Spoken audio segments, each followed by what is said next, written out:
History has been made here in Glasgow. My delight at this progress is tinged with disappointment. The reality is that what has happened here is very significant. Is it everything everybody wanted in every place? No. Hi, it's Jessica Shankelman here from Bloomberg News. I'm travelling on the train coming back from Glasgow to London after a late night conference finished.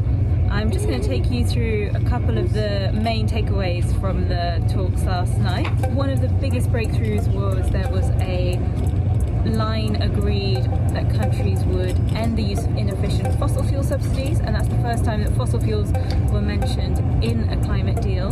They also agreed that they would seek to phase down the use of unabated coal. However, there was a last-minute fight on the floor of the plenary room, and India and China managed to get their way and have that language watered down slightly from phasing out to phasing down. We would like to express our profound disappointment that the language that we have agreed on coal and fossil fuel subsidies has been further watered down. To all delegates, I apologise for the way this process has unfolded.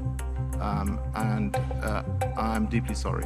The agreement says that countries need to halve emissions between 2010 and 2030, and they also agreed that they would come back next year and try to revitalise their climate pledges, cut carbon emissions a little bit more, or quite a lot more, during the 2020s in order to reach that goal, because the bad news is that at the moment the world is still on track for 2.4 degrees Celsius of global warming compared to pre-industrial levels.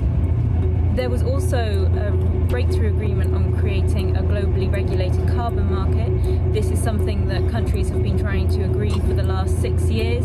They reached deadlock in Madrid in 2019, but finally they managed to get that agreement, even though many green groups say that that final agreement on carbon markets is quite weak and could actually lead to an increase in emissions. So a lot of the questions now are about how it's going to be implemented.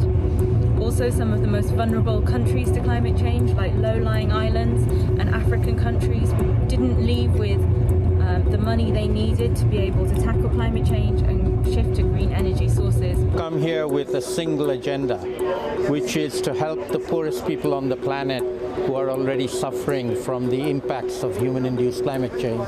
And we needed a Glasgow facility on loss and damage finance here. 138 developing countries put language in the text yesterday. It got removed overnight. It's not there anymore. It's been replaced by an offer for a dialogue. That's all they want to do, a dialogue. Disappointing? Absolutely disappointing and totally unacceptable. Finally, there was a breakthrough deal on Wednesday between China and the US, where Xi Jinping and John Kerry agreed that the world's two biggest emitters would take more steps to tackle emissions and cut pollution. However, there weren't many concrete pledges in that. We are, in fact, closer than we have ever been before to avoiding climate chaos and securing cleaner air, a safer water, and healthier planet because of this agreement.